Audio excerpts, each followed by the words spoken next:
Hubung satu orang tersebut dikasih kelonggaran, akhirnya mengundang begitu banyak oknum Aremania dari Tribun Utara sama Tribun Selatan. Sementara saya di Tribun 8 sama Tribun 7, di Tribun 87. Di papan skor. Di papan skor di Tribun Timur saya, Pak. Di Tribun Timur. Dari Utara sama Selatan itu sama-sama turun, tapi gak banyak, Pak. Paling tidak tuh kira-kira ada sekitaran 2.000 supporter lah.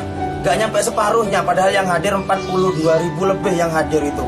Full sesak memang di Kanjuruhan itu, Pak.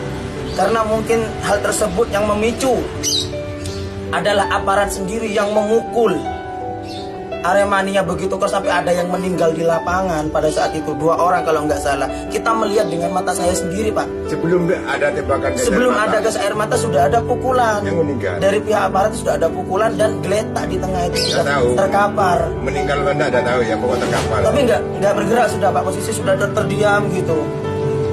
Di situ tribun kami 87 turun, tapi nggak semuanya, Pak, hanya sebagian. Apa maksudnya? Itu sudah awal kerusuhan di sana. Langsung masuk gas air mata dan itu bukan ditembak ke rumput. Sekali lagi saya bilang ke tribun langsung, Pak. Ke tribun langsung. Di depan saya sendiri, di depan saya pribadi, saya melihat seorang ibu bawa anak balita kira-kira 1,5 bulan. Masih digendong seperti ini posisi. Anak saya sudah tidak bernafas, anak saya sudah tidak bernafas, anakku harus mati, bilangnya seperti itu. Dari ibu tersebut dan suaminya sudah gak bisa bicara apa-apa. Ibunya semaput, geblak, saya menahan sama teman saya, Pak. Orang empat. Saya bilang ke teman saya, Sam, monggo tahan. Masa dari atas ditahan semua sementara sampai ibu ini keluar sama almarhum, sama si bayi tersebut, Pak.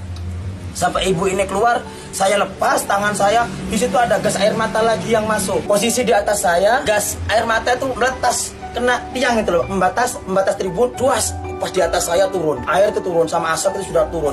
Di situ saya sudah mulai gelap.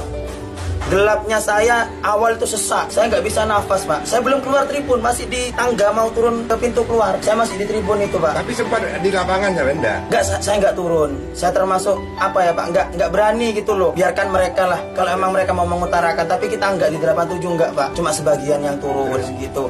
Keluarnya? Saya keluar itu saya sudah lepas kontrol. Saya nggak sadar sudah, Pak. Info dari teman saya Aremania sekaligus teman saya yang dibonceng saya berdua. Pakai sepeda motor saya sama-sama Probolinggo Sumber Taman.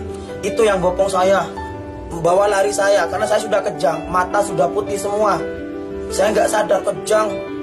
Kalau telinga saya nggak berfungsi sudah, Pak. Cuma dengarnya seperti suara bising-bising gitu. Nggak dengar suara apa-apa sudah. Cuma dengar suara bisingan aja, Pak. Sadarnya di mana? Sadarnya saya sudah ada di tim medis. Rumah sakit? Bukan masih, Pak, di sekitar stadion. area stadion. Dia membantu saya memberikan oksigen sekaligus memompa dada saya, Pak, secara manual, bukan pakai alat, secara manual. Dioyak, itu saya masih belum sadar. Sampai di pure, habis air 2 timba masih belum sadar saya. Terus teman saya bilang, ayo harus bawa ke IGD. Jangan, Mas, ini harus ada penanganan utama dari tim medis dulu. Takutnya apa, di perjalanan meninggal.